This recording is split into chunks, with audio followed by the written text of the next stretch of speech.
nako cacher pe ba monter net bina filer félicitations ya obenganga papa Koulou parce que nga papa Koulou voilà koko na bango eza père nanga voilà donc père nae leki nanga l'idée mais c'est problème tout que to fungula bato na fungula muke ba na félicitations bazoya zoma ke bina filer zo émerger bien so na tangi mo peut-être ba musu ba oza moi jalousie ebele na tia génération pour na kocha déplique pour déplique déjà to zala kuna na kocha robinoté parce que to zana bango déjà kuna na palin na bango to baza ba leader mais yango to solo bati tellement bazo émerger bazo tende très bien ba guess ma wete baza vraiment tellement belé ba inosbi zo mona ke ba koti biloko moko o ezalaki na musique na biso ndeto mesana na odemba te ba koti biloko mona odemba ezalaki te. Mais quand même, ils ont moins d'innovation, ils ont encouragé Bango, ils ont fait ça Bango coup de pouce. Bac de l'avant, on a les rois de la forêt à l'époque, on a aussi la gazou, on a mon bloc cadena. Mia, mais Azue Kuna. Voilà. Azue Makuna na Katsi. Quand on dit bien affilé, tandis que dans la vie je donne que ah, na ba bomi ça album c'est parce que non on a la musique à sati ba no ba bien affilé ba zo bien. Na quand on dit yango tandis que mais na bondi na zo bien piano. Wana za paix parce que camarade de papa za papa voilà wana za salon conception ya papa chéri na pesi que papa la musique azali mais bien sûr moi j'ai mon père oui Ranson tout le monde connaît boss live motona temi mon patron que je salue na ebi kaza aza mana na shop makasi meka tete kabone tout ça bana oui tout ça bana na ndenga musique ndi fabrica salobare moi na e okuna o le lève du maître okuna le hey souligné mais au tout mona o azopesa makambo eza bon na génération nanga peut-être na ndenge na conception na sa musique na zo mona azoya bien.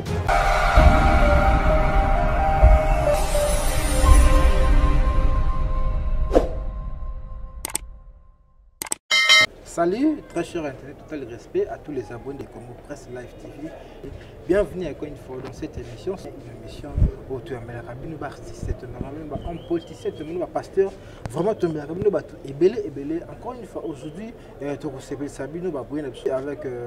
invité où il y a bien à Sola, un artiste, un musicien. Vous allez découvrir tout à l'heure, Rebecca Tanel Solo, un musicien. Il y a la team de Wata, Olivier, vraiment, Nzambia, il faut apprécier l'homme à son époque. Olivier, c'est un musicien où vraiment à Salamarmamine, il y a un danger. Donc, on a au Congo, on a précisément en RDC. On a monté où Olivier, au plateau, à qui je dis bonjour Olivier. Ouais, bonjour Roméo. Donc, voilà, on a respect pour les autres malheureux, toujours respecter l'autorité. Voilà. Vraiment, bonjour, bonsoir, on a battu tout, lundi, donc, contrôler, tel et habiter. Moutazo pesa makambo za Olivier to kotana nukuna malgré tout ça na ba day vraiment ils ont belé to fait la maman Chako que son âme repose en paix donc to fait les sous ba mécène ba ilingra biso makasi o ba soutenir biso net tete kabo vraiment lobby déjà to kotsa iko na ye na sama belé que son âme repose aussi en paix na famille na Mobimba biologique et puis na ndenge ya musique ya Congo to komi sous na confinement voilà donc bon confinement na batutu on va confiner, sauf que nous avons un vaccin. Sauf que nous avons un vaccin de mais l'issue au Congo, et l'andeli, radar, et peli rouge, Olivier, c'est une information. On a un confinement, Olivier travaille, vraiment, un artiste, c'est surtout un vraiment fan, vraiment un banandé, sakana. Et puis ça rappelle inspiration tout à l'environnement autres amis autres yemba autres mona na balabala donc toujours me capé ko bakisa sous ba idée parce que ndenge biso to kola à l'époque na époque ya lelo eza différent tout le monde ke ba jaba kuluna série wana na ebité Roméo mona ba kuluna te yanki donc mo kuluna place outi to yebité le bimika boy donc ko to me ka boye kola o comportement eza banda na 2020 tout na 2021 toujours tel que comportement pour tout y coller toujours moins inspiration mais na s'inspirer peu belé ko fanda mabongo et salinga et bien parce que ils a maladie peut-être raison négligée même pas côté on a goûté raté pour gorge exact voilà gorge mis se mon na gorge de sale mutu les autres tourner donc en fait c'est ça là tout à l'heure que dans boyemba o bozo mona na environnement mais ngana contredire yo parce que tout le monde la musique à l'élo mais ça a été côté trop beaucoup plus la bêtise pas musique ne yo kapo batu ba yo kae bala yango wana na otolo bageka yango na lobite tant on a banda idée na bande na bake to yebaka bakulu na te voilà ata ba jeu net lelo koma oh DJ onani mwana moko bwake na sibia futi moi $20 $10 ko ba studio pe comme ebele ingénieur pas nga fanda mpiaka te so muto aye asa eloko na ye a permettre ya sala voilà exact que oya oyembela biso ba insanité to fandi na ba parents ba mikolo net nga bana na bana osa ba vocal so na bando yembelo répertoire na ba vocal tout oyoka place na lobby makambo wana te o bango basala wana donc ça veut dire que na yongo na lobby ke na banani basala o bato yo lobby ke o ba beta ba musique wana basé belé to yoka parce que nga na musique ekoleka nga Olivier akotaka ça deux personnes te nasi eloko moko na tangaki o na komotala mikolo donc ozobina mako kesoki osali soki ndenge nini bo ata yo moko wala nini wana biso do ba ko yimi ko taka kadzu o mona ke loketo zo balo voilà caméra ndenge ko na biso cameraman azo filmer biso bitoko boye vraiment en fait c'est ça mais ezaki bana o ba yeli biso yeli na nga ko mambe mbeya ata ko to bo shika ko mambe mbeya yo ba yimbaka pa ba vembe ya changa chungu voilà mination ozomona eza na message mo yaki mais bazo la biso message bazo détruire ba génération na biso zoya bana et puis na génération future tout le monde na 2021 mais tout le monde a 2030 zoya 2040 même 2050 comment on totikela on boye ki na ba insanité c'est pas propre. Olivier, parlons de la musique. Je sais pas, la mingue la tume de Wata parce que ici quand vous évoluez parlons de la musique congolaise. Ningo ebela la musique parce que quand on parle de la musique, tant tous la voix, tous la bateau et une note musicale, on va parler aussi de Olivier parce que c'est un bon chanteur, il faut le dire. Donc tant musique bon chanteur mais grand chanteur aussi. Voilà. Faut ajouter ça. Voilà. Quand on parle de musique, Yebaka, Sirif Magnon, Olivier Soka Martina Podium, Mazo Yemba, Batozo Sepila. La musique où ils ont différence nous avons. Est-ce que tout ça toujours la page Wanato musique musique congolaise. Voilà donc il y a les générations au bazo, génération bazoya. Voilà. Lelo bon, je n'en disconviens pas. Nako caché pe ba monter net bina filé félicitations. Il y a obenga papa Koulout parce que nga papa Koulout. Voilà. Koko na bango eza père nanga. Voilà. Donc père nae leki nanga. Mais l'idée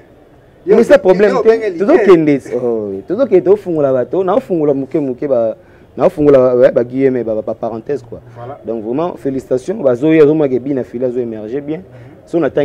peut-être moi jalousie et belé la génération pour na dépliqué au déplique déjà to zala kuna na ko cha robinoté parce que to zana bango déjà kuna na palin na palin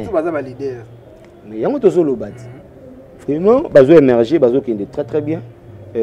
ba gaz mawete baza vraiment tellement belé ba inosbi so mona ke ba koti biloko moko o ezalaki na musique na biso ndeto mesana o dembate voilà donc ba koti biloko mona o demba ezalaki te mais quand même eza moins innovation ya encourager bango ya ko pesa bango coup de pouce baki de l'avant on a le roi de la forêt à l'époque bana o sala gazumo na moko bloc cadena mia mais azue kuna voilà azue makuna na kati azue na pesi bana bandondo na kikwiti président Mulopo na ebike bozawana base toujours ya Oliveira bazab makuna azue kuna na bulungu musika azobeta guitare libata kota de komi bloc cadena aina na mona na kikwiti na yolo aotelenganika ko moyimba kana baba c'est gaza pressé alingi mbongo makasi parce que soto linga yiba mbongo melelo peut-être nakozabe pembe na boss live te mais zake ngana za na besoin na sala carrière musicalement félicitations na ba o bae na génération bae vraiment on encourage mais boye la biso nde ba insanité te c'est quoi en fait mais ngana kamo yo ndimi bina filé tandis que na qui joue bien piano le big ngana bo misa sous album te parce que na mona ba musique a salto ba no ba bina filé bazo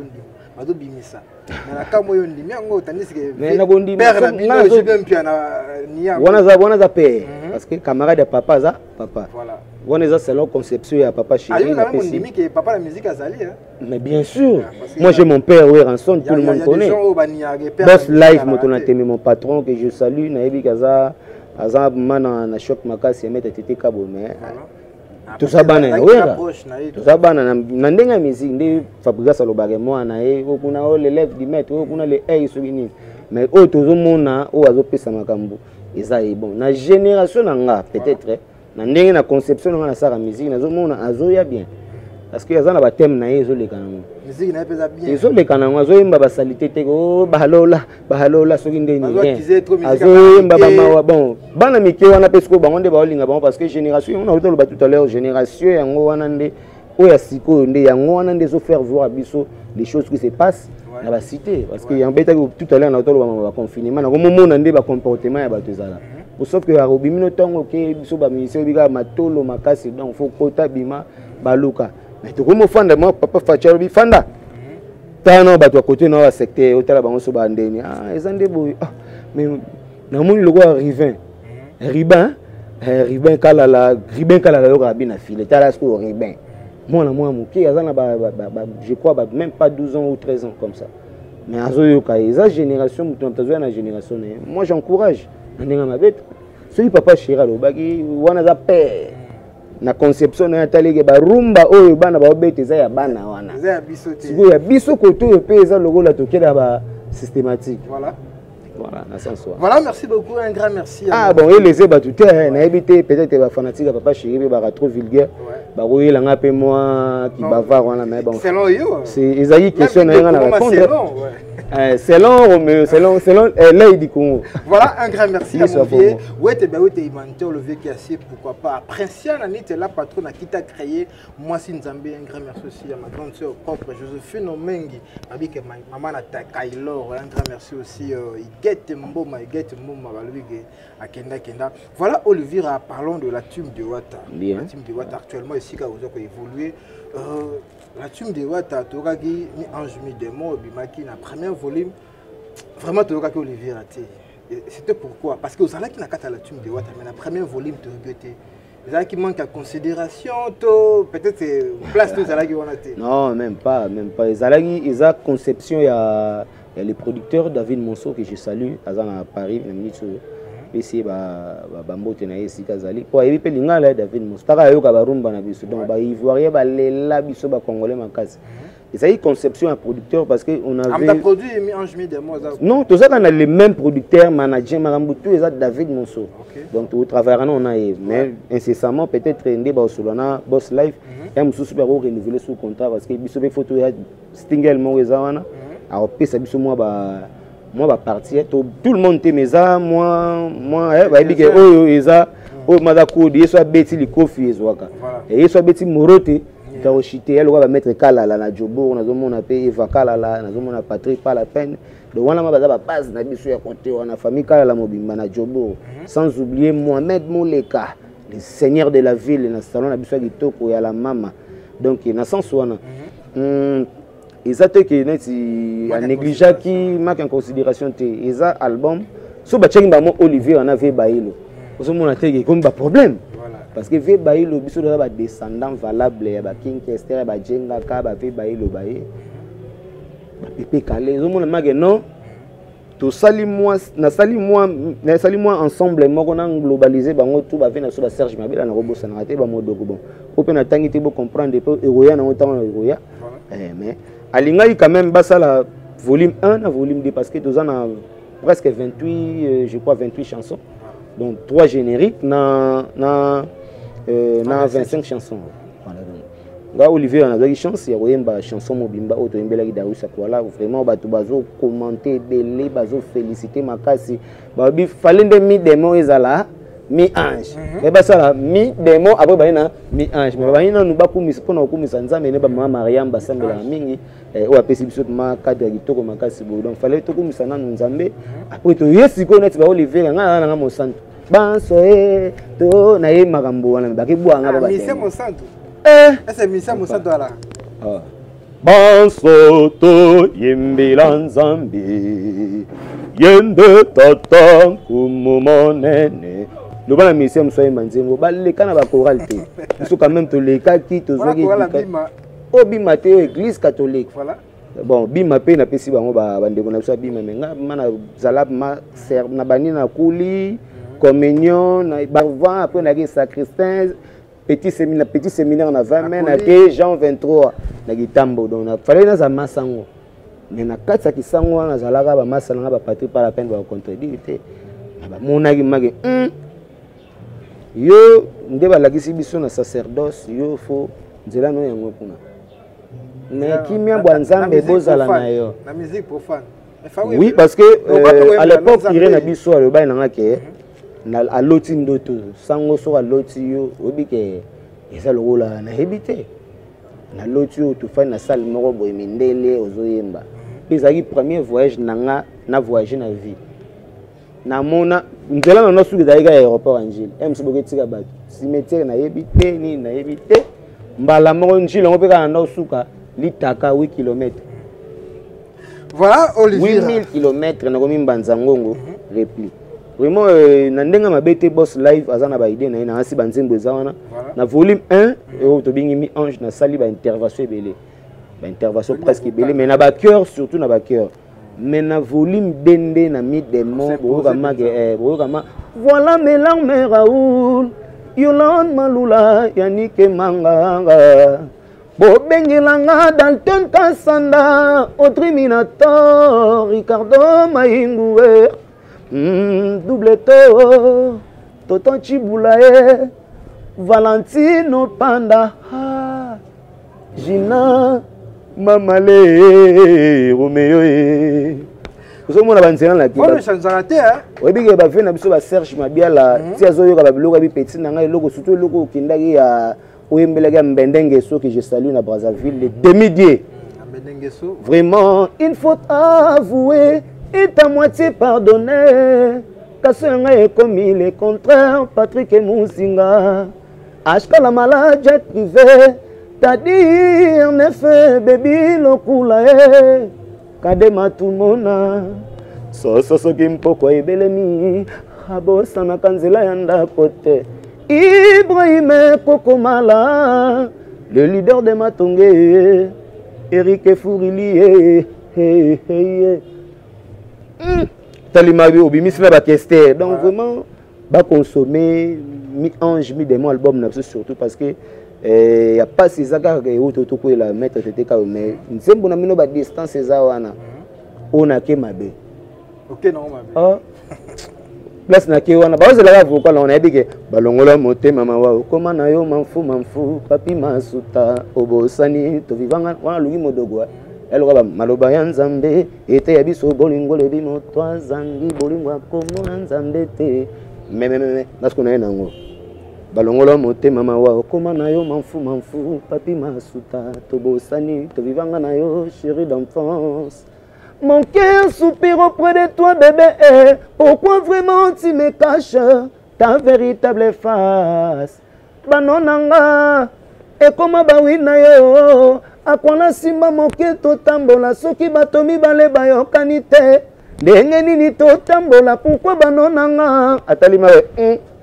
comment bawina yo? Quoi la donc you say t'as goûté un moment na habité bon quand même na ba personne va parler ba OCP là elo nezanga pa na elo ezanga yango nza komba igenzinga tala lingenga libongwa nini okao obinze talingenga o Moïse betaka we bongo na yinyo ke lie bango yawa ezanga babimi si bolumbwa mitema na bango bayo kia tansoni te ngana monili kambo yo wata e kosuka awate jisile mande imani mambu ndoki apimbwa kabulumbu kasi azandu mbati ngapeno lelo igi atunga mena zazu bati moji bandue shikosa muvero mubo kajo malwa dadi mavungu yon ko mala ko la bien c'est le wezanga zita lingenga wana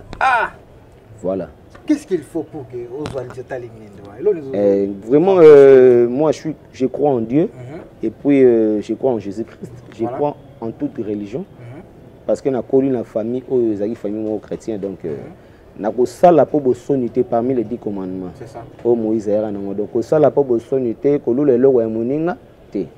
Surtout na vivre na ba principe wana et moni na toujours humble. Na c'est la destin oyo nzambe atrasaki na nzela na ngai yango ndi nazotambola donc nakosala te mpo liso ya Congo eyeli ngai erepere nga bobeni nga lowa GPS yeyo donc fo liso ya Congo emona liso ya Congo fo mona ke nazotambola na sainteté pardon donc je suis libre so namoni esimbi te bamoyi esimbi ye baza banani bapaster na biso baneema sika te nda bazali nakoyemba mpe na frère Marc Kalamba ezomona mage naza na se converti kaka na longo na mi-démon na mi-ange ou simplement lui héritier pour simplement moi donc simplement pe Olivera donc il les ebinoté donc moi na tambola la voix sainte marcher zi. Quand on parle de Olivera, d'abord pour parler de Olivera, c'était quoi? C'était quelle chanson, quelle vocale? Waouh, à l'époque il s'agit non na malueka sur na bosanité.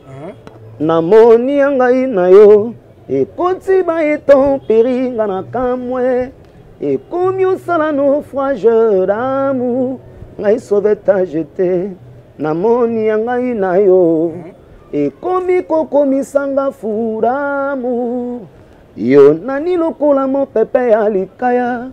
ebongaki okende lokola koba tolisusu lokola bato kitona libongo etikaka basillage dans l'espoir yo kozongelanga phénomène papa n'exaucé veto na tellement na âge à moi na à l'époque j'avais si je me trompe pas sur la bosani ma bienté na cause na 22 21 22 23 na zone naviguer entre les trois donc à l'époque ce qu'on a 20 on a fini na au moins 14 ans déjà 14 ans à peu près 15 ans même. Donc nazalaki déjà tant na baino ke sangwa lotaki ezaki ndengona parce que na uti na église na imba moko na longo na mi ange nesko na mi demo donc fa na imba peka na mi demo isa ebele toyi ko imba nzimbu ya vena biso Simon Chisangama o ajeja imbagi na sali vocal je crois na banano na dio mbana boni na koza yo ke na lona yo dans mon cœur wana boss live voilà o ebis wana 2000 je crois 2006 donc 2007 je crois le bima na ba décembre sous-sol je t'aime ngoto lobelaka ye noye polingo pokonyokola motema komyo bomanzoto Claudine kina sopelanga tingo tamai pona zala satisfait to ye baka bolingo kesana lokola bato bakesana nakomoya siko nakomoluka siko na panza eza lokola attention na maloba nyoka koya kokoma eva ndenge na lua yoka jomalwa na langwe boye vraiment moto ya bolingo tumbinga molema na weo Valentin Vangus na kokufa mpambana na bana daba mpema wana ba vina biso ba king après na yo ya susu ba boma mwinda na boyi miswe mona kitoko bolingo na yo presa e bodise mfumwa bwala dadi mavungu ata motema nangezo bomba kasi mono konange lobi na aussi loin tant le président Yesu na nzembu ya vina biso mimi shibas pas daya donc que son âme repose en paix donc Pré vie d'amour qui s'abrique à piscine salinga piscine pokufanga latisanga kurona rona katia motema Fabrice songe meka kotuna linda dada ndenge ya bomba bolingo na yo na motema professeur Poulou donc eza tellement mususupe histoire bolingo etikaka moko toujours na choc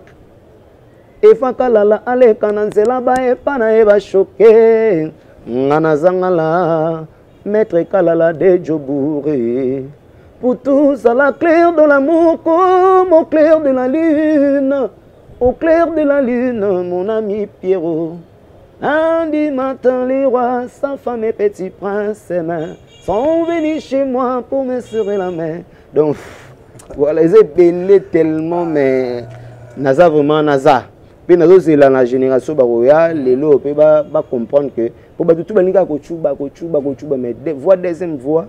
ba ve na biso ba descendant na biso ba yemba ba voix oh vraiment to négliger ngote asa lever na biso stino et sika zana ebika zana ki ba pese ba bon séjour na parce que na kutana epena talaka na kutana mfumu siko ba ve na biso ba al patino que son âme reposant ba belé tellement belé voilà Olivier na le bito ah bien pour émission nga ngapel Olivier fait rigola Voilà, chef voilà, pour immortaliser Maison Mère Mobimba, précisément Weranson. Ah. Balobi que Olivier Agoya, pour la blogue à Weranson. Est-ce que vous avez une nouvelle loi? Non, la blogue est prêtre. Bilo père, na ko longola bilo père tanga daete. Balobi faut yemba na kati wa. Si déjà nouvelle ekomaki déjà, nouvelle ekomaki. Sauf que nous le président Boss Life Motonatembe, nandé tozaki na ba problème de zoya matanga donc une fois soki akiti esprit na moral ekiti. Aza déjà na ko na annoncer parce que eza ba bengi bana maison mère donc biso to bana ndako moko. So ba bengi e boalotin pourquoi pas ba benga Oliveira. Let's ba benga ki doyen limbo na po doyen limbo na lobi ke Oliveira yo nzembo na nga fo yemba. Nazozela autorisation ya les patrons. So autorisé na roya na panzine teke na fandika na se wana neti ba blo mona na mikolo eza vraiment ba diangwena ba seka e mokolonga ndo aliaki moto yo kebele ya kolela bebi lokwa mer double re mvula nkileve kasi na polipinzoli eko kitangai na leli na dongo masuwa yekona na ake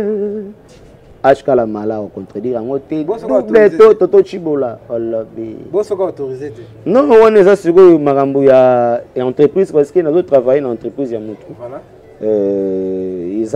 ba norme ils na cadre so babi non so babi nanga bon vas-y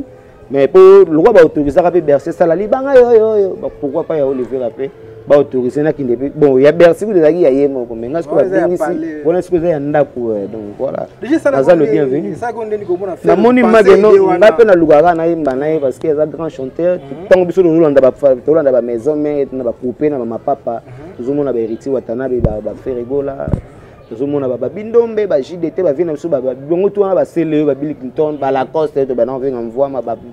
ba vina biso ba flamme kapa voilà ba se bondo so na tangité mabe donc ozomona ke tozo rêver na côté na poulo so côté na poulo ngo ndenge nini quand même nazaki opportunité na côté na poulo wana so ba bengi nga ba mona ke na poulo na biso ba bengi chi 3 points voilà donc ozomona mais ba bengi Olivier ça veut dire que nazo peser pour faire na Sergio no mabia lazawana fumo bandinga leso na bedele ko bilo ngo wana ngo au bayenga maro ko kana travail ko kana chito kwa mais ba bengi ba deuxième fois à part ba bialo si je vais na ici azana ni ba benga ke boalotin on dirait ba bengi ba contacter ce ko ba bengi na Olivier mais combien de ba deuxième fois ba leka gana pour venir suka bosser pas la deuxième fois mais ayemba ka deuxième fois na ba concert au monde na ba non intervenir na ba vocal mususu ya vient na biso Sergio ba bindombe déjà baza ba JDT bango tout ba vient na biso na baza déjà si ba tali la génération ya système o to ko bende na systématique na imbala moko na koti na chez donc il a l'autorisation ya la team wata parce que héritier aza Boss Live aza yi biso ko tout za la team wata donc za le wande ezaki na kala yaki wenge musique maison mais Weranson et wenge musique maison mais donc ils en ont Boss Live après biso to soki biso na ba autoriser nga na kende ko sala sans problème na koyemba makasi parce que naza na ba biloko za ko demeurer dans la team de Wata tu n'as pas de regrets?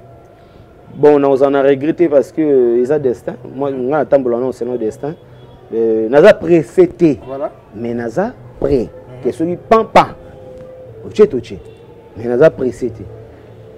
Laisser le temps faire son temps. Donc voilà, naza émerger toujours sauf que ça que naza moi temps bafle lito et liagité mais lito est-ce que bato mo lia malin ba comprendre que Olivier Rangwaza.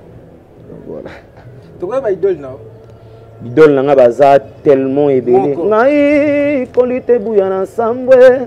ngana lali na butu na loti ba memeli nga fololo on avait king so na ya bajita elanga tana ndoto soko boina yo koyo kama soyo na saka ba break na boya pe nani yo na maboko ya bangu na sango ya mosika atama komi ya pamba adialo babeli nina yikuta ko yimba dia tout à l'heure fait na modogo baza tellement belé ba musu ba komona ke musu na tangi bango te ba fe na biso ba wazaki na Zaiko akende quartier latin kombo ko kimomuke bon voilà ba fe na biso ba lola mwana Robert Basende itokwara koseka eponi motote seka Robert donc baza belé ba Washington na maison mais ouah maman ouh ma douce moitié chérie lodelanga na madusa po elongola wana vena biso et bobolo bon na ebité na non na sanksina na bato balongwa ki wana Nicodème baza wana ya pesa ina na pesa ki mamba ngote Nicodème apesa ite te ya pesa ite bon